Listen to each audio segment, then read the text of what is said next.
បងបើសិនជាបងមានបញ្ហាជ្រុះសក់ច្រើនវាមិនមកពីការរើសសាប៊ូខុសតែមួយមុខទេកាពិតហ្នឹងគឺវាមានរឿងច្រើនទីមួយហ្នឹងបងត្រូវចាប់អារម្មណ៍មើលទៅលើធម៌ពលតម្រងនោមតើវាមានភាពចុះខ្សោយបែបណាធម៌ពលតម្រងនោមចុះខ្សោយហ្នឹងគឺវាធ្វើឲ្យរើសសក់បងបាត់ភាពរឹងមាំហើយមួយទៀតហ្នឹងវាធ្វើឲ្យសក់បងចាប់ផ្ដើមជ្រុះហើយបងសាកគិតមើលបើសិនជាបងគេងយកជ្រៅគឺអារម្មណ៍តានតឹងជាប់ចំណិចទៀតការគិតនេះគិតនោះអស័ព្ទអសល់ហើយពេលខ្លះស្ទើរតែគ្មានចលនាបញ្ចេញកម្លាំងហាត់ប្រាណពលកម្មអីសោះចាហើយមួយទៀតហ្នឹងអាហារញ៉ាំរាល់ថ្ងៃហ្នឹងគឺសបោសចូលចិត្តអាហារផ្អែមហើយអាហារបំពងឬក៏ចៀនដែលមានខ្លាញ់ច្រើនហើយធ្វើឲ្យលំហូរឈាមបងទៅកាន់ស្បែកក្បាលហ្នឹងគឺចាប់ផ្ដើមយឺតទៅ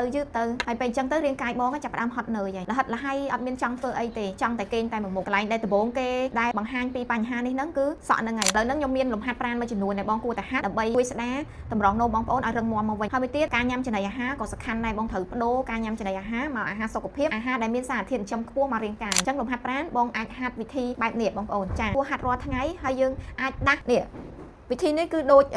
បងប្អូនចាក់ជលជាសាសអញ្ចឹងគឺយើងអាចធ្វើខ្លួនឯងបានដើម្បីដាស់និងពង្រឹងជើងសក់របស់យើងហើយបងប្អូនធ្វើហើយបងប្អូនព្យាយាមសារអារម្មណ៍ស្ងប់ហើយព្យាយាមដោតអារម្មណ៍ទៅលើការកត្រាក់នៃសរសៃឈាមខួរក្បាលរបស់យើងនេះចាវិធីនេះគឺស្រួលមែនទែនមិនត្រឹមឲ្យបងប្អូនបាត់ភាពលហិតលហើយបាត់ភាពតប់ប្រមល់ក្នុងខ្លួនទេគឺអាចធ្វើឲ្យអារម្មណ៍ស្រស់ស្រាយលឿនហើយបងប្អូនមានអារម្មណ៍ថាលេងស្ពឹកលេងខ្ជិលលេងចង់មួយគេងទៀតហើយបើសិនជាចំណុចមួយទៀតបងមានអារម្មណ៍ថា stress ខ្លាំងហើយបងប្អូនដែលកំពុងមើលវីដេអូនេះពុំដូចគ្នាដែរឬអត់ stress ខ្លាំងតានតឹងខ្លាំងដែលមានអារម្មណ៍ថាចង់បាត់ភាព stress នឹងលឿនណាកុំភ្លេចជ្រើសរើសការសម្រួលសាយនៅគីមសានរបស់យើងពិតជាអាចជួយបងប្អូនដោះស្រាយបញ្ហានឹងបានលឿនមែនទែនចាចង់ដឹងឆាតមកឥឡូវហ្នឹងដើម្បីប្រឹក្សាពីអាការៈបងប្អូនអរគុណ